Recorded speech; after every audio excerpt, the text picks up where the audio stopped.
But to be honest, if you do give that away and you sort of give up the game and say Angel will play the gyrocopter, the Morphling's out, the Monkey King's out, they ban the Luna and the Sven themselves on that Thunder Predator side, so a lot of the strong sort of carries you would want to pair with the IO have already been taken away, so maybe they don't feel like that's as much of a threat anymore. But as you said, they could also just play it safe, take an Oscar hero, but they do go for the Ogre instead, so it will be the core gyrocopter, and now you've got an Ogre to not just provide a little bit of extra, maybe lockdown and annoyance with the Ignite, but you've got the Bloodlust onto a right-click hero. Yeah, not just any right click hero. It's Angel. Mhm. You gotta be terrified of him. And that's really the strategy that we saw them do again earlier on in the tournament, where you give him Bloodlust, you give him Alacrity, you give him all of these buffs, you give him Press the Attack, and then suddenly you have this siege machine that is pushing onto your high ground, and a lot of teams really don't have that many good options versus it, except for trying to outplay him. And unfortunately, he is a pretty good player, so that doesn't always work out for you. I do like that Sammy Boy is getting put onto this Leshrac. We can always talk about how valuable this hero is for just getting a game started for you. That was something that Black and Yellow were severely lacking in their previous series, but they've got a tall order. There's the Bloodlust, there's the Alacrity. Here we go. That's it's just it's kind of gross, honestly, to have that much sort of buff up for a right click carry, and as you said, in Angel's hands, who really never has a bad game. He may not be the sort of superstar performances all the time, but very rarely do we say that Thunder Predator lose a game because Angel messed up or Angel didn't live up to expectations. So he is going to be massive and he is going to be terrifying, and Black and Yellow, as of right now, do not appear to have any sort of significant front line. It may just come down to Sammy on the Lesh kind of having to stand out in front, because if the Bloodseeker is in that position 3 role, he really doesn't provide you all that much in terms of just sitting in front and saying everyone now has to focus on me. Thunder Predator may just be able to sort of bypass it and go into whatever targets they want. Yeah, and I think it's pretty interesting here. They could have, if they really wanted to, ran a D2 Hustlers, just picked up the Mirana in the Lesh, as we saw how confident that combo was, because you force your opponents into a pretty hairy situation. Do you decide to get hit by one of the stuns, and then that stun into death? We saw so many times in that series play out that the line really has to get a lot done with this finger. Otherwise, I think you're going to be pretty upset with this pick. But that's something that Thunder Predator is lacking. They don't have any save across the board. If they really get their hands on them on the black and yellow side, then the damage is going to be felt. And if you can get kills again with that finger, start the snowball a little bit, get some of these picks, then you're chilling. The problem is you miss a few too many kills like that. That's where this everything getting pumped into the gyrocopter is going to be this monster that's going to push onto the high ground. And then what do you do to deal with them? You can only rupture and ignore them for so long. That's where I think they need another active hero. Probably in Yamsun, you're most likely going to look at something like the PA for him. But the problem is, we've seen Black and Yellow play tempo-based matchups, and unfortunately, whenever they get put on the slightly slower end of the stick, they kind of just fall on themselves. They don't really have that comeback potential as well in this lineup. They've got IO Bloodseeker, and it feels like they're still needing a little bit more setup to actually make plays happen. And yeah, it feels like they're lacking in so much. They're lacking in sort of durability, right? They're lacking in a little bit of lockdown. They're lacking in some instances damage and initiation. So this final pick for them can alleviate some of those issues, but I can't really think of a hero that ticks every single box that they need. So Black and Yellow are just going to have to decide what they want to sacrifice. And we did see earlier today, you sort of brought up that D2 Hustlers matchup. They were put in a similar situation, right? They had to pick, what do we want to do? They went for the earlier timing with the Leshrac as well, and it worked out spectacularly for them. So we have seen that blueprint for success. It's just a matter of whether Black and Yellow can do it, and the Juggernaut is honestly not a bad choice to try and hit that timing as well. Well, and with the Jug pick, it's not so much that it slots in perfectly. It doesn't give them any more setup. They are going to be incredibly reliant on both Sammy Boy and Zero for this game to actually begin. But now you have something to put with the Leshrac. Even though you don't have the most fantastic frontliner in your Bloodseeker. You have the healing ward. You're going to be able to get some sort of pressure on these towers, and that's where Thunder Predator definitely needs to deal with it. Okay, Oh, and then that's gonna be a Magnus. We saw it first phase banned out every single time the other day, but there's your BKB disable. There you go. Now this Jug has got to be very careful. Can't play nearly as aggressive as we've seen a lot of the more successful Juggernauts been able to play when those tools aren't on board. But okay, here we go. Mag again. yeah, it just feels like the mag. I mean, it's not the absolute terror-inducing juggernaut hero that it was at TI with the horn toss change, but still gives Thunder Predator everything they want. As you mentioned, you've got a BKB piercing lockdown. You've got so much ability to just catch heroes really out of position here, and maybe there is a universe here where Zero can try and shut that down at least a little bit. If you get the Rupture onto the mag, then obviously a Skewer is going to drop your own HP rather significantly, but if you don't make that play, then the mag's going to have sort of free reign here, and if you do make that play, now you've ruptured Magnus. Now you can't shut down someone like Angel, who's just going to be able to barrel his way into the fight.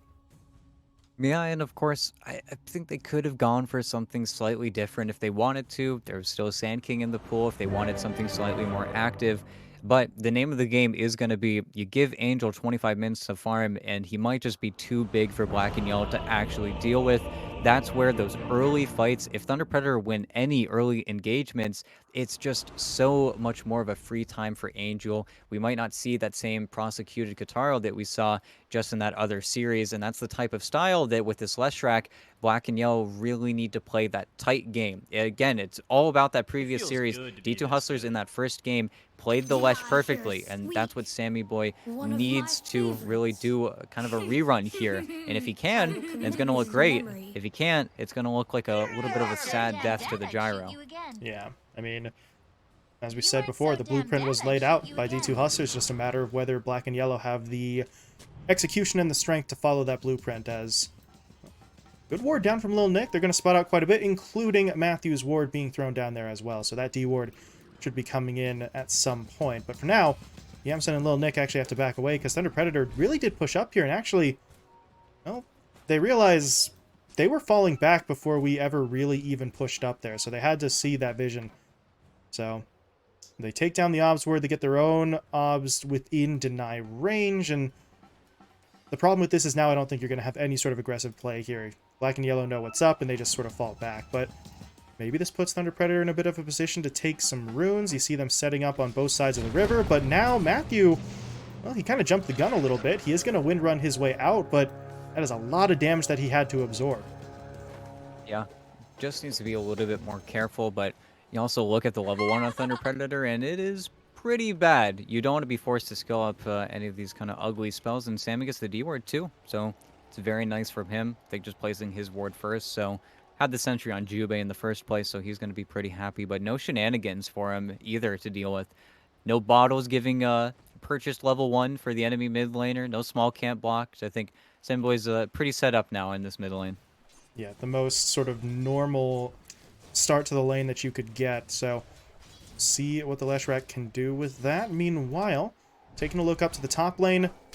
Very interested to see what Zero and Jubei do here, because this IO, every time you run it in a position for a roll, the offlane gets into a little bit of a weird spot, because all of your aggression really now has to come out from the actual offlaner. Jubei can certainly get some right clicks in there, but other than that, we don't really have that same poking ability as Zero. He's going to get hit up by that homing missile at level 1, and Angel doesn't really have any follow-up without the rocket barrage, but, well, now I'm not sure there's going to be really much aggression at all. Jubei's got to heal Zero up first before they look to push in onto anybody. Yeah, and that's also where Gyrocopter is just efficient at trading. Same with the Ogre. As soon as these waves go down, of course, Angel will be taking a lot of these blood rights just because he is a very low-range hero, but Zero, they get the you're homing very far missile. They had forward. the ignite onto him as well. Zero's just dead. I mean, Jubei can heal, but he can't heal quite that much, but he is looking for the response play here, but there's a Fairy Fire on the Gyro. Angel wants to wait as long as he can. Nice play from Panda as well, stunning the IO out of that tether pull, and well, that's not the way that that's supposed to go if you're Black and Yellow. Sure, you could not be very aggressive yourself, but Jubei's supposed to prevent that exact scenario. But, as we said, a level 1 IO, you heal a little bit, but not enough to survive that much, and Zero just felt like he was taking too much of a risk there, playing on such low HP, assuming that the duo for Thunder Predator couldn't really punish him, and he was very much incorrect. And it's also just very well timed by TP. They go before Jubei has the level 2, no overcharge, so you don't have that big heal coming from any creeps dying in the blood, right? It's just a really nice little nifty play. Ooh, Stun okay. out once again. Panda doesn't really have the backup this time, though, so he is going to be retreating, but he's got some sticks, he's got a Fairy Fire. I think he can make it. Yeah, cutting through the tree line there just to make sure. So, well, at least this time around, Zero's able to sort of get the better of that trade, but still a weird spot. Thunder Predator have very much sort of taken the initiative in this top lane, and the Gyro, who already was looking at a pretty stable farming situation up here, now has that extra advantage from the kill and the assist. So Thunder Predator going to be very sort of comfortable in that lane. Meanwhile, down bot, they're looking for a kill onto Lil Nick. They try to get the skewer play. It is very nicely done. The problem is they both line up for that Earth Spike, so Lil Nick's able to stun him up, and Matthew, he still wants to go for this. This feels so risky for him, though. He really does need the backup from Oscar as they throw the Shockwave in there. But Oscar is out of mana, and without the boots, you really can't outrun Lil Nick. Matthew, though, continues to push forward. If he can get a Shackle, he'll guarantee the kill. Still gets it anyway. Okay. Shackle would have guaranteed it, but even without the latching, he was able to get the right click in, and Lil Nick gets taken down. So it takes them quite a while, but they do manage to find the kill there, and now over in the top lane, they are trying to jump in onto Jubei again. The homing missile connecting from long range will get the stun down. Now they get the Fire Blast onto Zero, and this Bloodseeker, I don't really know how well he can handle this. Is he gonna... Yeah, he's gonna live. The tower shots aren't enough. Zero just thought that the Blood Right would see him through, but that's a level 2 rocket barrage. And at this point, we were talking about Black and Yellow having to sort of follow the example that D2 Hustlers set, right? Take the lanes, push out early, blah, blah, blah, blah, blah, blah, blah. Giving up 5 kills in the first 4 minutes was not a part of that plan that we saw earlier from that D2 Hustlers side, and Black and Yellow are going to have to already dig themselves out of a bit of a hole. Yeah, and really, it's just unfortunate. TP are just playing so well around Angel's small power spikes, and they just continuously find the returns. I think now probably going to see him turn around for probably more points in the flat cannon. Of course, he has the more aggressive build right now because it's just been getting him kills. If they can get on top of the Wisp, it's very easy for them to have that damage actually be felt.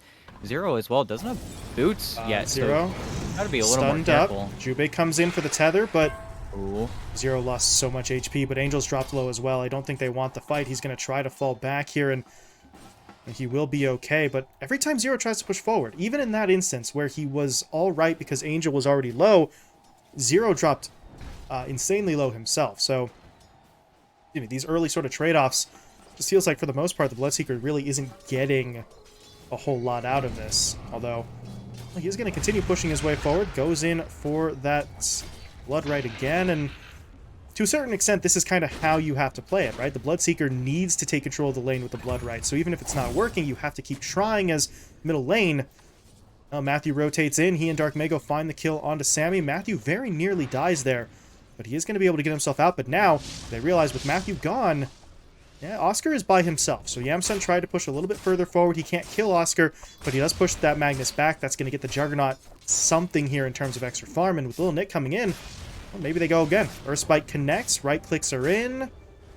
They need a little bit more of those right clicks, though, as Yamsun gets pulled into the tower by the Shockwave, but he's going to be just fine. He's got the Healing Ward and the Salve, so Black and Yellow finally get their first kill of the game, and that's the play you need to make, right? There were so many rotations elsewhere on the map from Thunder Predator. Someone is going to be left with an opening, and if they do manage to make it happen, you just wish they hadn't needed to give up the kill mid first. Yeah, and it would be lovely if they can actually kill Oscar before he gets this massive wave under his tower, but I don't think it's in the cards. I think Yamsun's just going to try to deny here and be very obnoxious, but it's hard. It's very difficult for you to contest like that. It's just not really easy for you. Sammy's going to get hit up mid again. Shackle from Matthew, Yeah. latches to the siege creep. Good play from Jubei, in for the heal, though.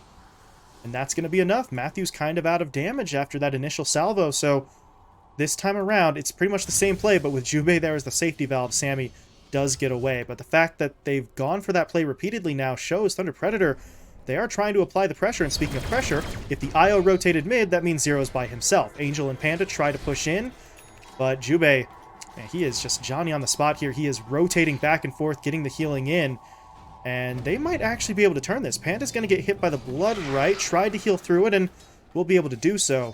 But to be honest, the fact that they keep Zero alive there, I think, is already a bit of a victory for them. Yeah, they save Zero. Of course, Angel doesn't really care because he's just going to sit here, deny everything in the wave, and then continue to get his levels. But they've been giving Panaboo a lot of these levels as well. There haven't really been too many opportunities to pull, but that's definitely where I think this lane is getting stronger and stronger. And, okay. Zero, I don't know about this one. Call down comes through. Homing missile is going to connect. Panda needs a few seconds for another fire blast, but they won't need it. Angel just comes in with that rocket barrage. They find the kill, and oh boy, stun comes in. Angel needs the barrage. He's got it for the double kill, and now Yamsun, what are you doing here? He's going to TP in, goes for the Omni. It's bouncing so perfectly, though. He's still trying with the Blade Fury, but this isn't going to work. He sees Dark Magos here because of the Sentry Ward, and he is going to be forced to fall back. Sammy now TP's in as well. This is turning into a party, and not really a party that Black and Yellow have any business going for. They just can't find an initiation, and you see, that's horrible. You lose 2 heroes, and you TP'd your other 2 cores in, and they get nothing. And now they might lose Nick as well. There's going to be the EMP coming in. Power shot connecting. Nick gets taken down. Maybe they get Dark Mago here. He is insanely low, but there's going to be that tornado connecting onto all 3. Oh boy. Black and Yellow. This just feels like they're desperately trying to scramble for something, but no break going their way.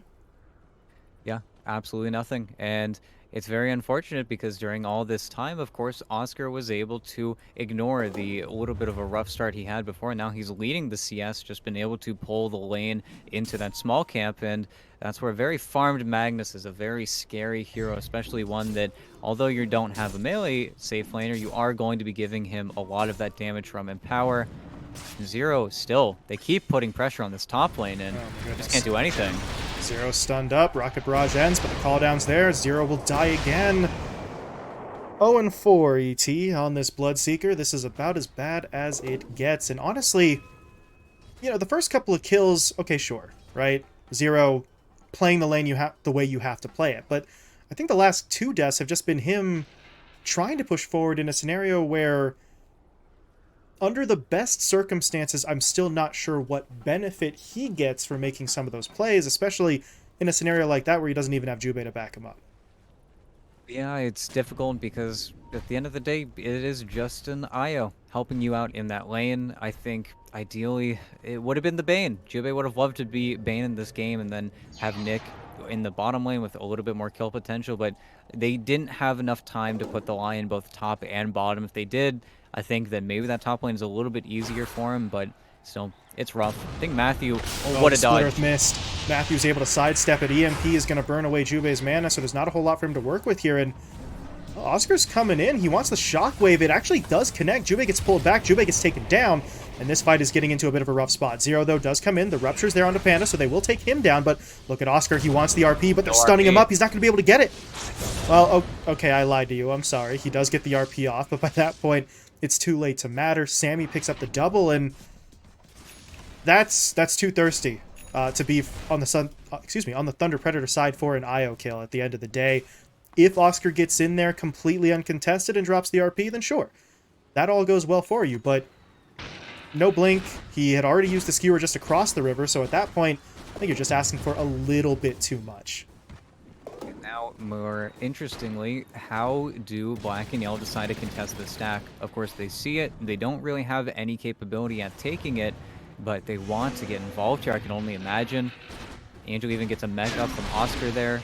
But if they just let this go, then this is going to be even more gold into Angel. He's going to be working towards that Ags, only 500 gold away, and they're making no movement. I guess they just don't have enough time. And they're not really in a position to, I suppose. They decide instead to take the easier play, which was Sammy and Zero pushing top for the tier 1. So to a certain extent, I can sort of understand and respect that choice. If you push into the jungle, you're pushing into a fight. If you take the tower top, you know that there's not going to be anyone there to contest it, because everyone was sort of focused in on that stack. The problem is, Angel finishing off that stack, as you mentioned. I mean, that's pretty much the Ag's done. Once he takes down this Ancient Black Dragon, he's just about got it. Actually, he might... Yeah, okay, he's a little bit short, but the Ags is going to be completed at 12 minutes. Angel is going to be unbelievably scary right now in terms of his progression, because the side gunner is just going to accelerate that farming rate even further. And of course, when you talk about Gyro, you talk about him getting the Crystallis, you talk about his ability to Roshan. Really, in this game, there isn't that much of an opportunity for Thunder Predator to just march into the pit and then win the game off of that, but it's still a little bit nerve-wracking, especially once Dark Mago decides to get involved with his Spirit Vessel. Dark Mago has very farmed. They're eyeing up Sammy. And if they want in, there's going to be the Tornado on to the Leshrac, and they've just got the lockdown. Ignite comes in. Fire Blast is there as well. Oscar... I don't know if that Shockwave hit in time, so he may not have gotten an assist, but to be honest, they don't care. If they find the kill, they're going to scout out under the tower, no one here, so Tier 1 will be taken, and then immediately the TP from Panda into the middle lane, even if there's the slightest semblance of a push onto that Tier 1 mid, someone's going to come back to try and defend it. Precisely. They push out the waves, they get a little bit more gold in their pockets, they push in the bottom wave, and then with this Axe Gyro, they're just running up this mid tower. And this is an opportunity where I don't think Yamsun is necessarily going to want to get involved. And now, what is your hold? Is it just going to be nuking out the wave? Is it going to be trying to push onto a hero to get a specific hero pick? Nick has the level 6, so any hero out and in front can definitely get bursted, but it still feels really hard for them to hold this hero.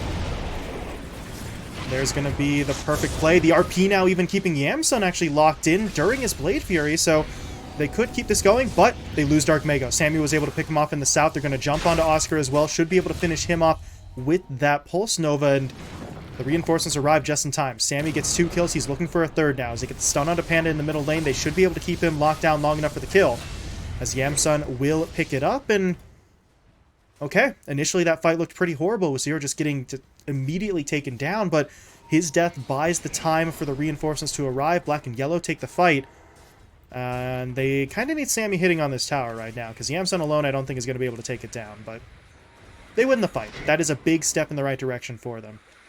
Yeah, if anything, Zero was able to get the Rupture off onto the Invoker, and unfortunately, you're a Quaswex Invoker on Dark Mago, so you use your 3 spells, and then you're a little bit sad in this game, and that's where Sammy was also just in the perfect spot to find that cleanup.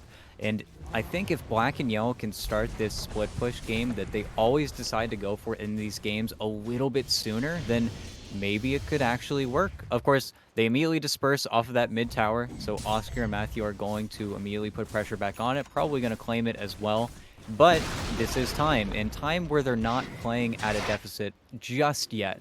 But that's also where Thunder Predator are completely fine with biding their time until Angel has another few big items. And that was a good play there from that Black and Yellow side. We caught the back end of it. The scan catching heroes out in the north side jungle, so Sammy TP's back. But you take a look...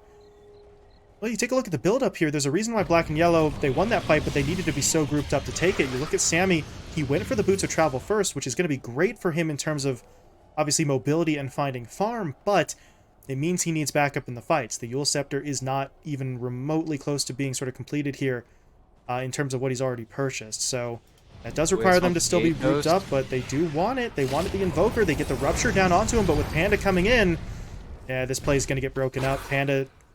He's actually buying quite a lot of time, and Oscar and Angel, they're both coming in, so this fight could get a little bit complicated. You see Lil Nick actually going in for that Earth Spike because he realizes the only reason Panda's chasing that far forward has to be because someone's coming up behind him. Yeah, and fortunately for Thunder Predator, there was no one else in the vicinity, but yeah, Jump on Sammy, burn about half his mana, but yeah, they do want to isolate the IO. Matthew...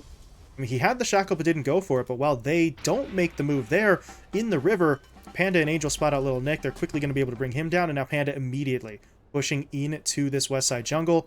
Scout out if there's any stacks, get a little bit of vision down here. If the sentry were a little bit further to the south, he actually would have been able to get the D ward there, but even without that, they now have a little bit more presence here. Actually, I thought that was an obs, just another sentry on the high ground, so they won't see the stacks if they are set up, but they are in a position to maybe push in and take a fight with the sentries down if Black and Yellow do try to go back there.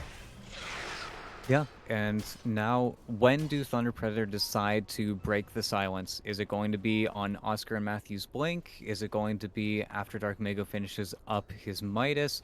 There are a lot of questions that Thunder Predator I don't think are very comfortable asking just yet. It's a very real possibility for Angel to die in this game still. He's working towards that BKB. Once he gets it, he's still not out of the woods. He still can definitely get bursted up and controlled by that Rupture, but Zero, he's still looking desperately for a play with Nick here. They need something.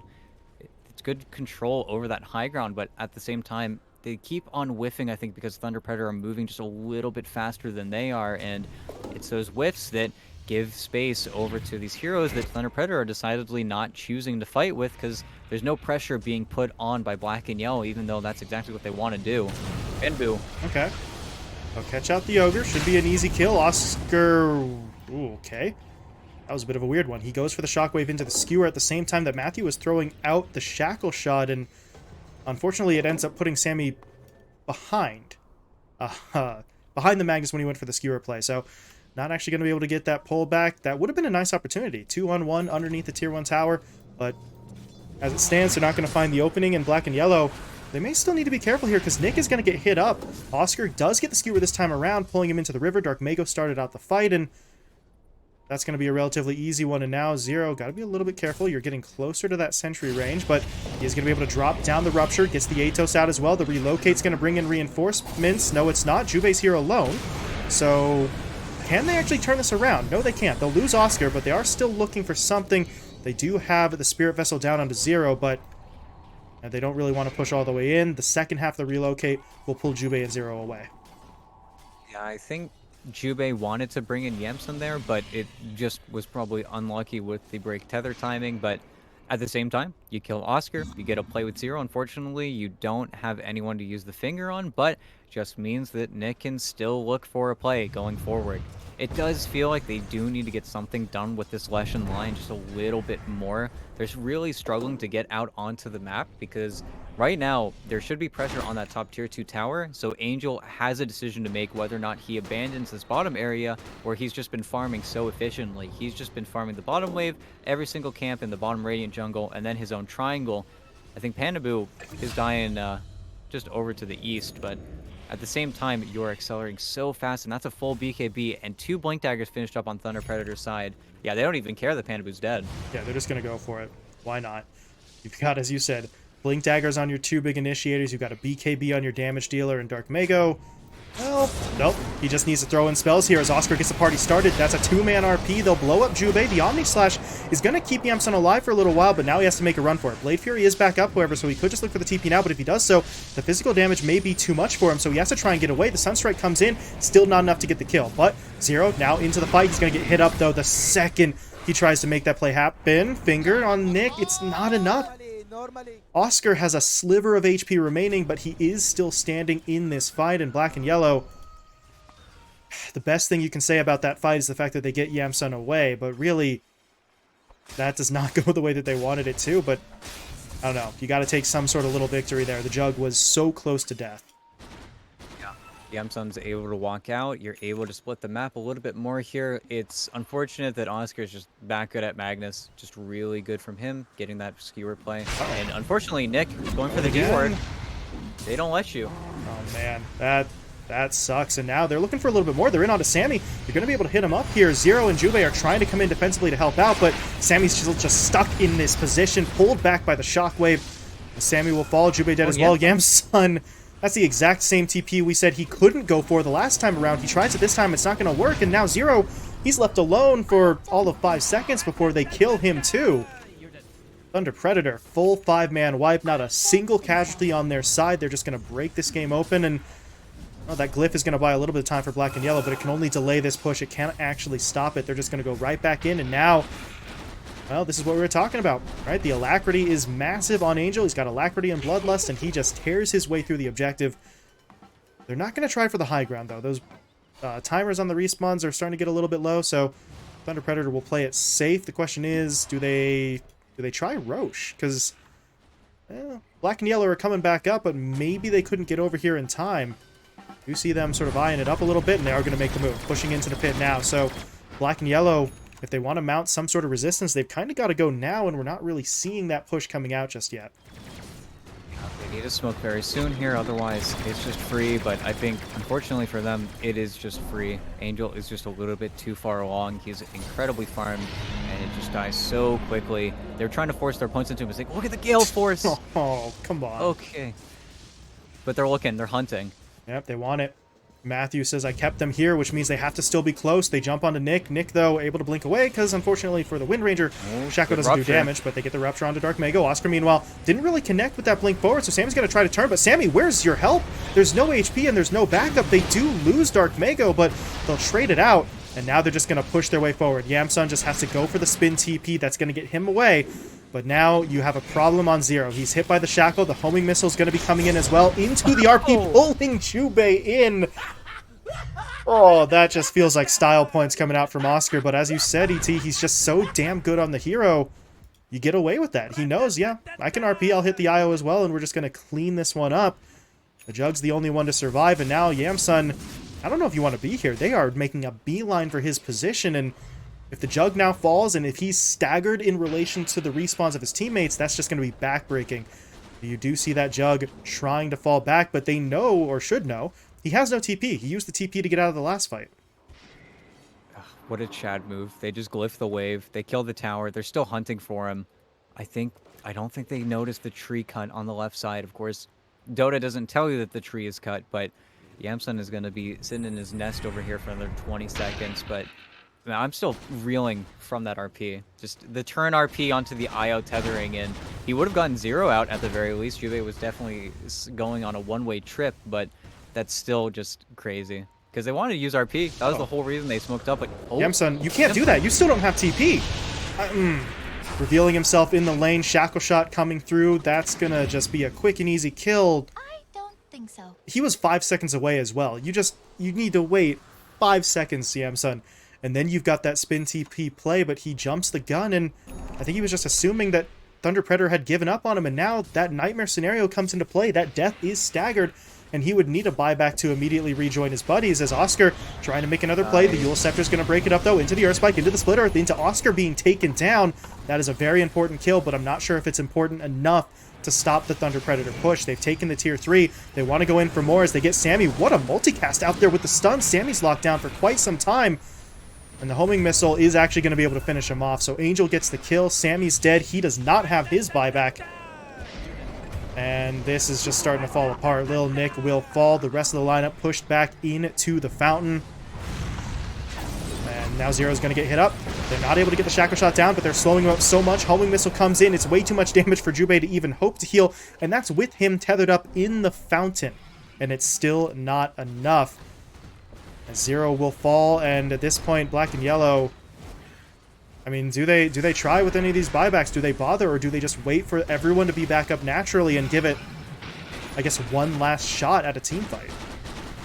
And that's with the IO, with the Fountain Regen, healing up the Bloodseeker. It's just that situation that Thunder Predator always figure out, where you have Angel Bloodlusted, Fire Shield, Solar Crested, Alacrity every single game. No carry can do anything versus him because they just draft for his game. It's like 4 Protect 1 on crack. He just is always so strong and so powerful.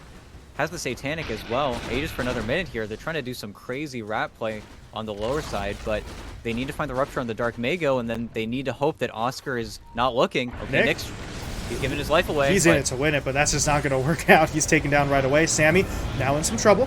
Eul Scepter's going to buy him some time, though, but Jubei gets taken out, so now Sammy doesn't have his backup, and he is just going to get run out of this fight. He is going to be able to make it away. The problem is, the fight is actually in his base. Lil Nick and Yamsun are still trying to fight.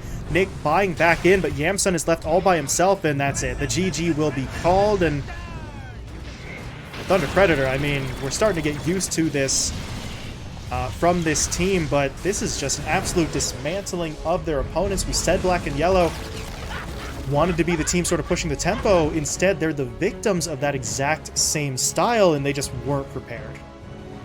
Yeah, and it felt like the game was going to be a little bit more even there for just a little bit. You had Thunder Predator sitting by waiting for their items, but as soon as they get their items, they're on your side of the map. They're running at you. They're getting everything done. And I think that's where black and yellow, they're not bound by item timings. They're bound by whether or not they can actually get on top of these towers and actually approach them. And I think when they go for this Leshrac, this wasn't the Leshrac that we saw earlier today because it wasn't set up for success. They try to salvage it with the jug pick. They try to get that combo where they can get aggressive on these towers. But that's where a hero like the Bloodseeker doesn't help you ever breach onto that high ground. That's where a hero like Nyx isn't able to finish off a lot of these kills, even though on paper he should be. But it's when you don't find those early successful kills that really anything happens. I think Thunder Predator, they literally paused the game for a good 10 minutes where Panda Boo died 3 times. No one else did. Maybe Oscar got caught at once. But then they turn on the gas, they turn everything around, and unfortunately, Angel was just set up for the best gyro game of his life. Is he peaking 1,000 GPM? Let me check that out. 819.